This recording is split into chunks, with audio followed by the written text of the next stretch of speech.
Madam ने जो कार्यक्रम चला रखा है उस कार्यक्रम को धीरे धीरे अंदर अंदर चलाइए। काशीराम जी ने अंदर अंदर कार्यक्रम चलाया था, ऐसे चिल्ला चिल्ला के नहीं चलाया था। और वो जगह पर पहुंच गए कि उन्होंने जो है 4 बार जो है यूपी में इतने बड़े राज्य में सरकार चलाई। यहाँ पर जितने लोग बोले, मैं भी वही हिसाब से बोल रहा हूँ, उनका राजनीतिक स्वार्थ है और राजनीतिक स्वार्थ लेके चलोगे तो कोई भी आंदोलन सफल नहीं हो सकता। अनुसूचित जाति, जनजाति और पिछड़ा वर्ग के लोग अपने हक और अधिकार की लड़ाई लड़ते रहे हैं, मांग उठाते रहे हैं, सत्ता और संगठन में समुचित भागीदारी की बात करते रहे हैं।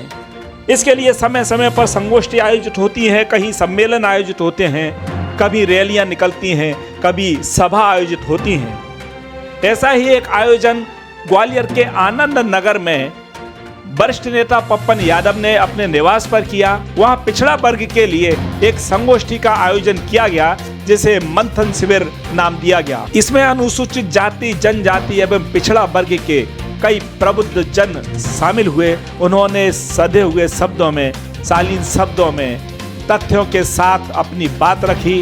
उनका कहना था कि सत्ता और संगठन में उन्हें भागीदारी मिलना चाहिए। संविधान भी इसकी बात कहता रहा है। वक्ताओं ने कहा कि जब तक हम अपने हक और अधिकार के लिए आगे नहीं आएंगे, लड़ेंगे नहीं, तब तक उन्हें आसानी से सत्ता और संगठन में भागीदारी नहीं मिलेगी। सन 80 में महाजन कमीशन पैदा हुआ, 84 में रिपोर्ट आ गई, मैंने उसमें काम किया, नौकरी की चिंता बगैर करी। 14% आरक्षण हुआ, दिग्विजय सिंह सीएम थे, मैंने आंदोलन किया। मैं शराबर अनुसूचित जाति, जनजाति अल्पसंख्यक महासंघ का सिर्फ जनरल सेक्रेटरी चुना था।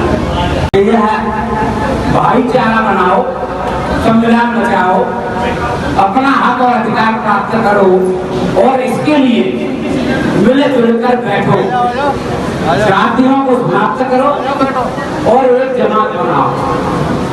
साहू महाराज हम सभी को आवाज देने वाले, हम सबके श्रोता बाबा साहब अम्बेडकर साहब, काशीराम साहब, तमाम साथ ही हमारे बड़े संतों, आप उसके साथ ही हमारे इस सुंदर से आयोजन में हमारे सामने और मंच पे हमारे सभी रोके बैठे हुए सभी को नमन करता हूँ। इस पूरे प्रांगण में बहुत अच्छी बात है कि हमारी माताएं बहनें बहुत सारी हैं। के बीच में सर ने 5 मिनट की बात कही है, मैं तो अगर 2 मिनट देते तो 2 मिनट की बात कह देता। यही तो बात रखने वाले की कला होनी चाहिए कि समय को देखकर बात कह दे और बात हमारी पूरी भी हो जाए। हमको बस इतना पता करना है कि हमारा दुश्मन कौन है और हमारा दोस्त कौन है, ये हमारी पहली लाइन है। तो फिर दुश्मन को आगे बढ़ाना है कि दोस्त को आगे बढ़ाना है, इतना पता होना चाहिए। आज हमारे विजय भाई ने भी कहा कि ओबीसी की जातिगत जनगणना नहीं हुई, इसीलिए ओबीसी को आरक्षण नहीं मिल पा रहा है। ये सवर्णों की जातिगत जनगणना के न सोने में करा दी है, इनकी जनगणना कब हुई सवर्णों की? मध्य प्रदेश में इनकी 10% संख्या है ही नहीं है, फिर इनको 10% आरक्षण मध्य प्रदेश में कैसे मिला ये बताया जाए? तो बात जनगणना की नहीं है, बात है हमारे स्वतंत्र प्रतिनिधि वहां पर नहीं है, गुलाम प्रतिनिधि है, चाहे वो SC/ST वाले हो चाहे ओबीसी वाले हो।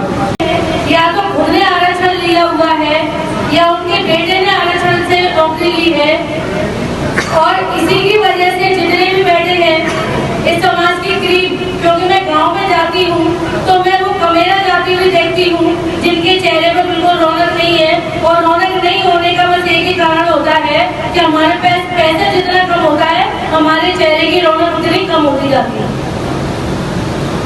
तो मेरे समाज जितना भी बैठा है अपन आरक्षण की बात करते हैं, लेकिन दिक्कत ये होती है जब हम पढ़ने बैठते हैं तो मेरा समाज, मेरे गांव के भोले भाले लोग, महिलाएं न आरक्षण की ABCD जानती है, न जातिगत जनगणना की ABCD जानती है, न मनुस्मृति जानती है, न संविधान जानती है। तो दिक्कत ये होती है तो बेचारी चारों तरफ भटकती रहती है, उनको ये समझ में नहीं आता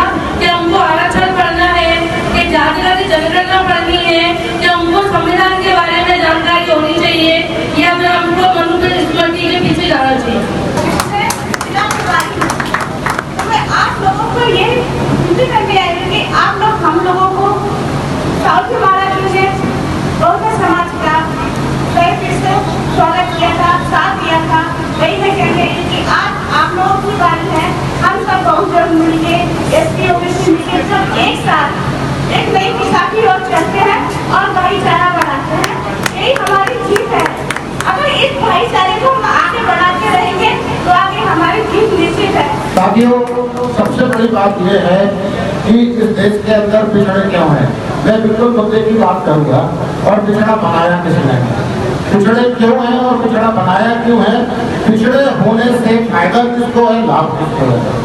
सत्ता में आने के लिए या संघर्ष करने के लिए संसाधन जो छीने गए हैं, उन संसाधनों को छीनने की लड़ाई जो पिछड़ा वर्ग, जिसे हम 85% कहते हैं, निरंतर लड़ रहा है। और वो लड़ाई दो तरह से लड़ रहा है। एक राजनीतिक लड़ाई है जो हमारे विजय भाई ने कही, और एक सामाजिक लड़ाई है। आर्थिक लड़ाई में दो भाई हैं जिनको हम पिछड़ा कहते हैं और एक अति पिछड़ा कहते हैं। अति पिछड़ों में ST SC हो गए और उन्होंने अपने संवैधानिक अधिकारों से थोड़ी बहुत तरक्की कर ली।